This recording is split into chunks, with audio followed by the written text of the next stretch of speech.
스물셋 여자가 폭설에 갇힌 산장에서 낡은 목걸이 하나를 발견합니다. 그 안에는 30년 전 누군가가 목숨보다 소중히 남긴 쪽지가 있었습니다. 그리고 그 쪽지는 이지은의 삶 전체를 뒤흔드는 진실을 담고 있었습니다. 사연 시작 전 여러분의 구독으로 저에게 힘을 주시고 좋아요로 저에게 격려를 보내주세요. 강원도 오대산 자락 깊숙이 자리한 솔바람 산장. 포장도로가 끊기고 나무 사이로 난 흙길을 15분쯤 걸어 올라가야 닿는 그 외딴 산장에 이지은 23살이 처음 발을 들인 건 2월의 어느 금요일 오후 2시였습니다. 이지은은 직장도 연애도 아무것도 없이 훌쩍 떠나고 싶었습니다. 대학을 졸업하자마자 취업 준비만 1년 넘게 해왔고 몸도 마음도 바닥이 난 상태였습니다. 여행 플랫폼에서 우연히 발견한 솔바람 산장은 리뷰도 적고 사진도 오래된 느낌이었지만 오히려 그게 좋았습니다. 아무도 없을 것 같아서요. 관리인 최 씨가 건넨 열쇠는 낡고 무거웠습니다. 최 씨는 오늘 저녁 내려갔다가 내일 아침 일찍 다시 올라오겠다고 했습니다. 저녁 먹거리는 냉장고에 챙겨뒀다고도 했습니다. 지은은 산장 안으로 들어섰습니다. 오래된 나무 냄새, 먼지 섞인 공기, 그리고 거실 한가운데 놓인 낡은 벽돌 난로. 창밖으로는 앙상한 전나무들이 줄지어 서 있었습니다. 조용했습니다. 지은이 원하던 바로 그 조용함이었습니다. 짐을 내려놓고 난로에 불을 피우려는데 창밖이 조금씩 어두워지기 시작했습니다. 오후 4시도 되지 않았는데 하늘이 낯빛으로 변하고 있었습니다. 지은은 무심히 휴대폰을 들었습니다. 신호가 없었습니다. 오후 5시쯤 눈이 내리기 시작했습니다. 처음엔 솜처럼 포슬포슬 내려 오히려 예뻤습니다. 지은은 창가에 앉아 따뜻한 차를 마시며 눈 구경을 했습니다. 그런데 1시간 후 바깥은 완전히 달라져 있었습니다. 눈은 어느 순간 쏟아지기 시작했습니다. 바람까지 거세게 불었습니다. 창틀이 흔들리고 나무들이 크게 휘었습니다. 지은은 문을 열어봤다가 바로 닫아야 했습니다. 허리까지 오는 눈이 이미 쌓여 있었습니다. 길은 아예 보이지 않았습니다. 관리인 최 씨에게 전화를 걸었지만 신호가 잡히지 않았습니다. 비상연락처 문자도 전송되지 않았습니다. 산장 안에 설치된 유선 전화기는 수화기를 들어도 아무 소리가 나지 않았습니다. 선이 끊긴 것 같았습니다. 지은은 혼자였습니다. 완전히. 난로 앞에 앉아 심호흡을 했습니다. 괜찮아.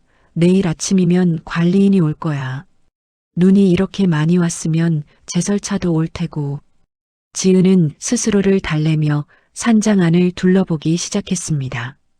오래 있어야 할지도 모르니 비상식량부터 확인하자 싶었습니다. 부엌 옆 오래된 서랍장을 열었습니다. 그 안에 있었습니다. 작은 천주머니 하나. 주머니를 열자 목걸이 1개가 흘러나왔습니다. 은빛이었지만 오래되어 군데군데 검게 변색된 펜던트 목걸이였습니다. 동그란 펜던트 옆면에 작은 홈이 있었습니다. 손톱으로 살짝 누르자 뚜껑이 열렸습니다. 안에는 아주 작게 접힌 종이 1장이 들어 있었습니다. 지은은 조심스럽게 종이를 펼쳤습니다. 글씨는 번져서 대부분 읽을 수 없었습니다. 하지만 맨 위에 적힌 날짜만큼은 선명하게 남아 있었습니다. 94년 1월. 지은은 잠시 멍하니 그 숫자를 바라봤습니다. 30년 전. 누가 여기에 이걸 두고 간 걸까? 왜 서랍 안에 그냥 버려져 있던 걸까? 바람이 창문을 세차게 때렸습니다. 난로 불꽃이 흔들렸습니다. 지은은 목걸이를 손에 쥔 채 난로 앞으로 돌아와 앉았습니다. 왠지 모르게 손에서 놓기가 싫었습니다. 밤 10시가 넘어서도 눈은 멈추지 않았습니다. 지은은 잠을 청해봤지만 잠이 오지 않았습니다. 바람 소리가 끊임없이 창문을 두드렸고 오래된 목조 건물 특유의 삐걱거리는 소리가 사방에서 들렸습니다. 그 소리들이 마치 누군가의 발소리처럼 들릴 때마다 지은은 이불을 더 끌어올렸습니다. 새벽 1시쯤 도저히 누워 있을 수가 없었습니다. 지은은 랜턴을 들고 산장 안을 다시 둘러보기로 했습니다. 그냥 구석구석 살펴보면 불안이 좀 가실 것 같았습니다. 거실 벽을 훑다가 지은은 발걸음을 멈췄습니다. 난로 옆 벽지가 일부 뜯어진 자리였습니다. 뭔가 긁힌 자국들이 있었습니다. 자세히 보니 날짜들이었습니다. 아주 가는 선으로 마치 손톱이나 날카로운 물건으로 하나하나 새긴 듯한 날짜들. 94년 1월 3일, 94년 1월 4일, 94년 1월 5일, 이렇게 연이어 새겨져 있었습니다. 가장 마지막 날짜는 94년 1월 9일이었습니다. 지은의 등에 소름이 돋았습니다. 누군가 여기 갇혔던 겁니다.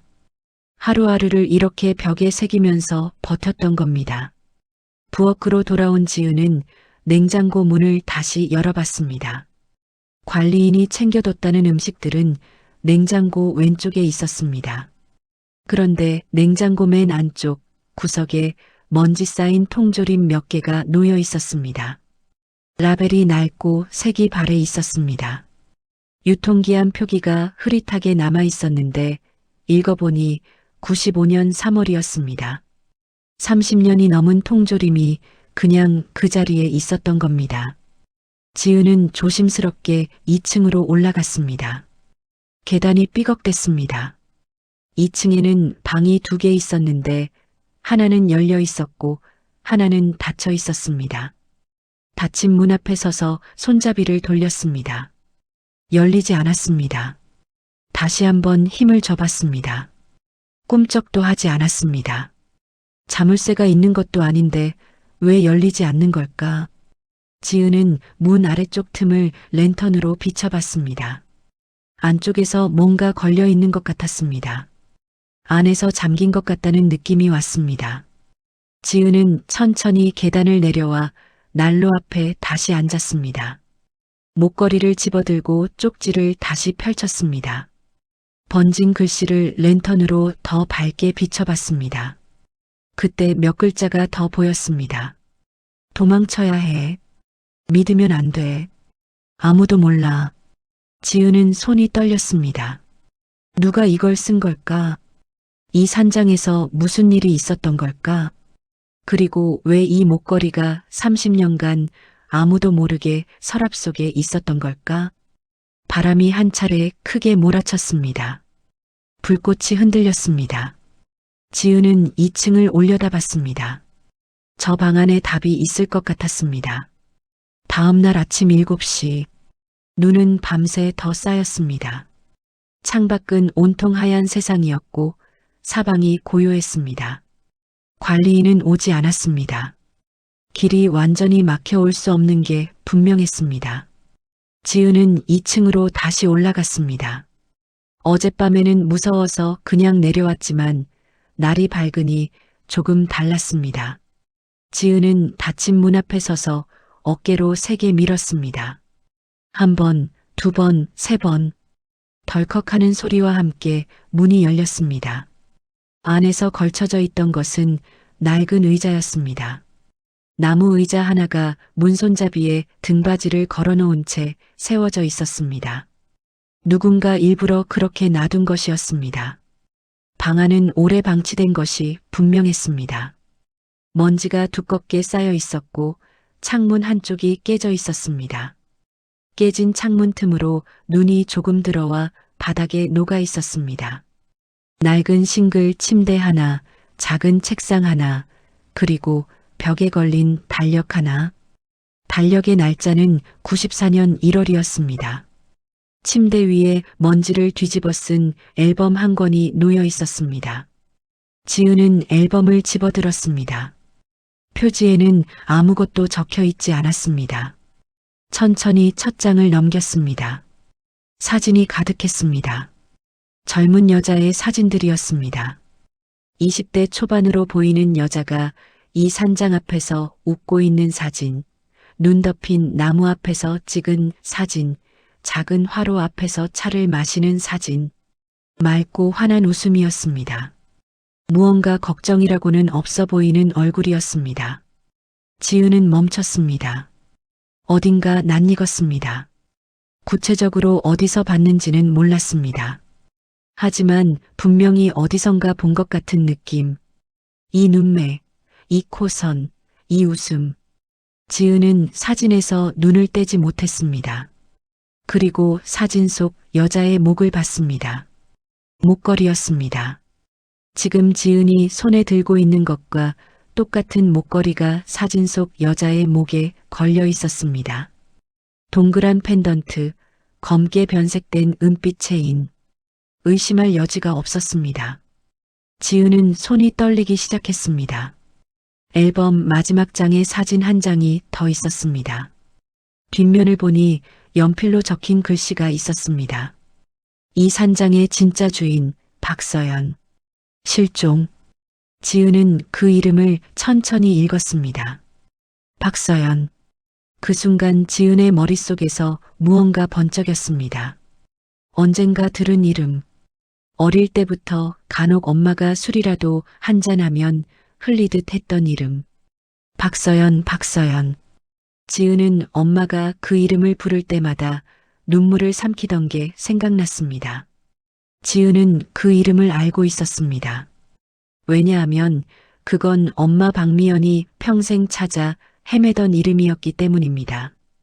지은은 앨범을 들고 방을 뛰쳐나왔습니다. 거실로 내려와 앨범을 다시 열었습니다. 뒷부분을 넘기다가 사진들 사이에 끼워진 것을 발견했습니다. 편지들이었습니다. 얇고 누래진 편지지들이 여러 장 포개어져 있었습니다. 지은은 조심스럽게 첫 번째 편지를 펼쳤습니다. 언니에게. 나 여기 있어. 솔바람 산장이야. 언니가 알 수 있을지 모르겠어. 지은의 눈이 빠르게 편지를 읽어 내려갔습니다. 박서연은 이 산장에 자의로 온 게 아니었습니다. 박서연의 아버지는 이 산 일대의 땅과 솔바람 산장을 포함해 상당한 재산을 남긴 채 갑자기 세상을 떠났습니다. 유언장에는 모든 재산을 박서연에게 물려준다고 적혀 있었습니다. 그러자 박서연의 친척들이 들고 일어났습니다. 유언장이 위조라고 주장하며 법적 분쟁을 시작했습니다. 그 과정에서 박서연은 점점 고립됐습니다.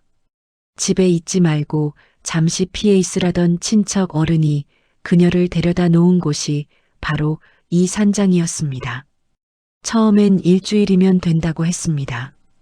법적 절차가 마무리되면 내려오면 된다고 했습니다. 그런데 2주가 지나고 3주가 지나도 아무도 오지 않았습니다.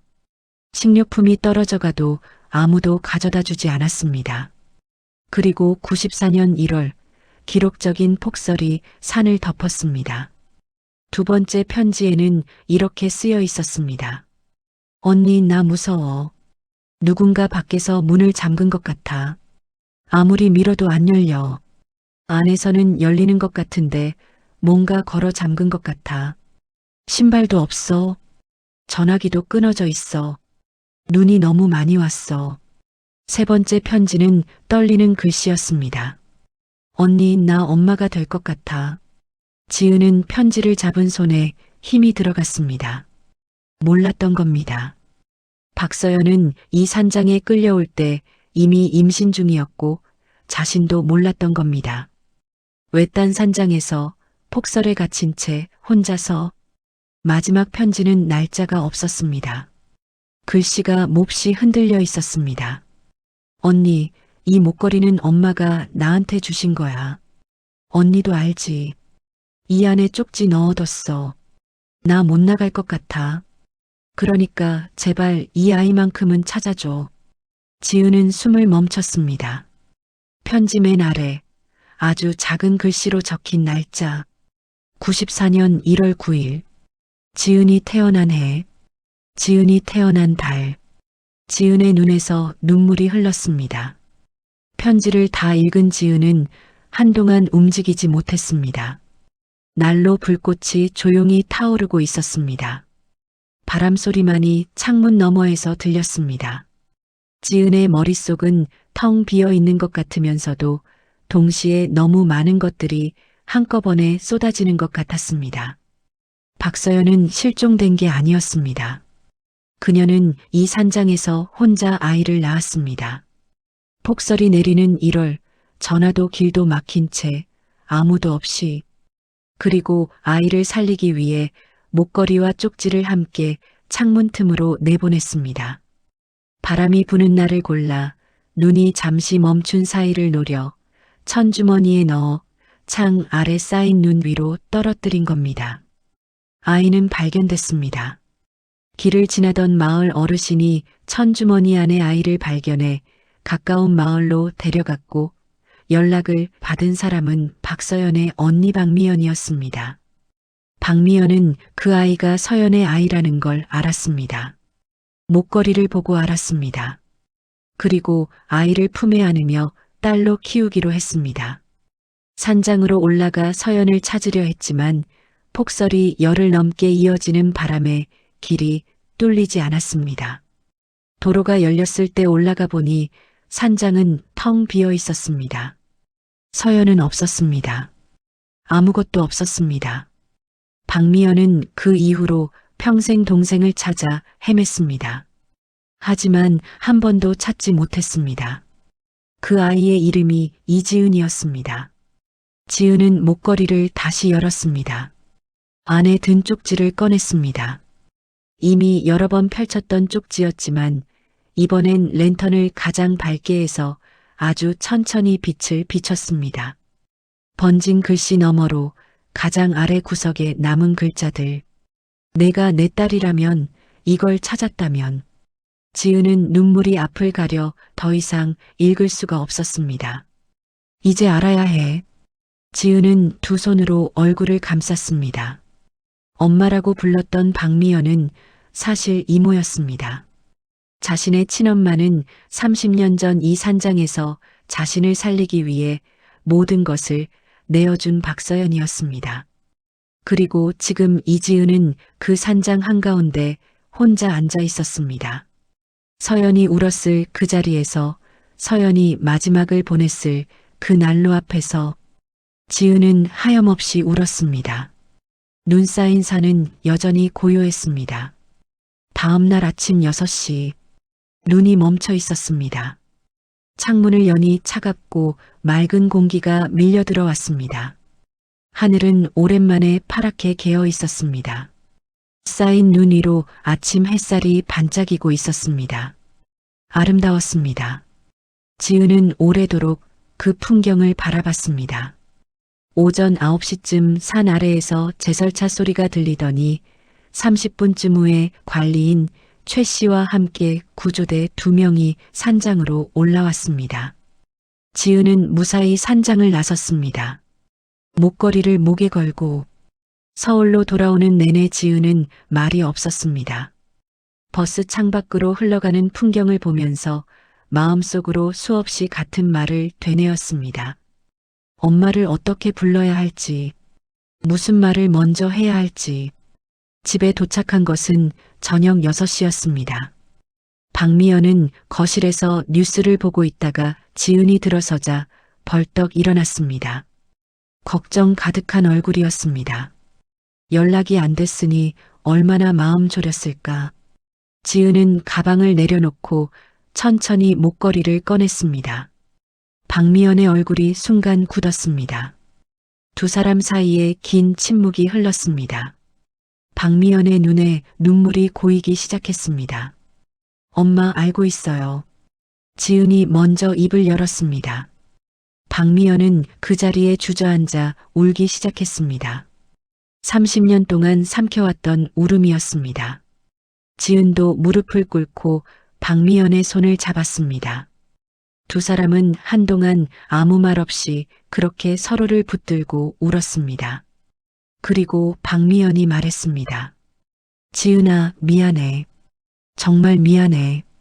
서연이가 너를 얼마나 사랑했는지, 이모가 얼마나 오래 찾았는지, 언젠가는 꼭 말해줘야지 했는데, 지은은 고개를 저었습니다. 엄마는 엄마예요.